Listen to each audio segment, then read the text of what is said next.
Le projet qui vient d'être lancé sera mis en œuvre dans cette commune située dans 3 régions.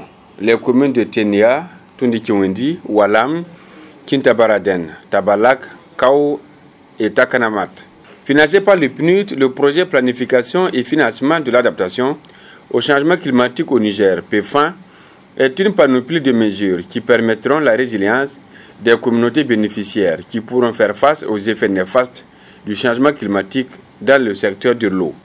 Comme vous le savez, le ressources hydriques constitue l'un des secteurs les plus stratégiques et les plus cruciaux de l'économie rurale du Niger. Malheureusement, il compte parmi les secteurs socio-économiques les plus touchés par le changement climatique.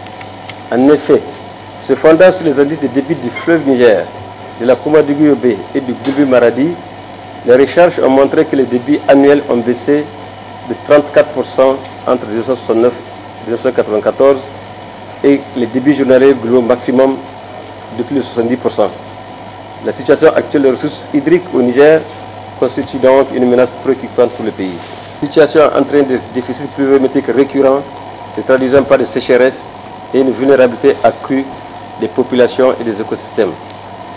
Au cours des 40 dernières années, le Niger a connu pas moins de 7 épisodes de sécheresse dont les conséquences, la productivité des écosystèmes, la sécurité alimentaire et la vie socio-économique ont été senties et sont encore senties par de nombreuses populations. Le secteur eau subit les affres du changement climatique. Pourtant, dans les années 90, l'État du Niger avait créé le CNEDD, le Conseil national de l'environnement pour le développement durable. Depuis lors, des outils, des projets et programmes sont élaborés et exécutés.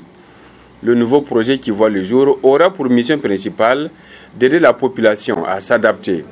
Le renforcement des capacités des institutions et communautés nationales en matière de planification et de budgétisation de l'adaptation au changement climatique dans le secteur de l'eau, la promotion de la diffusion à grande échelle des systèmes villageois hybrides d'alimentation en eau et d'infrastructures à usage multiple économiquement viables, et enfin la mise en place d'un système de gestion des connaissances fondées sur les données factuelles afin d'éclairer les politiques publiques relatives à l'adaptation et les investissements liés au secteur de l'eau. Cet atelier de financement sera mis à profit pour faire connaître aux différents acteurs les objectifs et les résultats attendus du projet.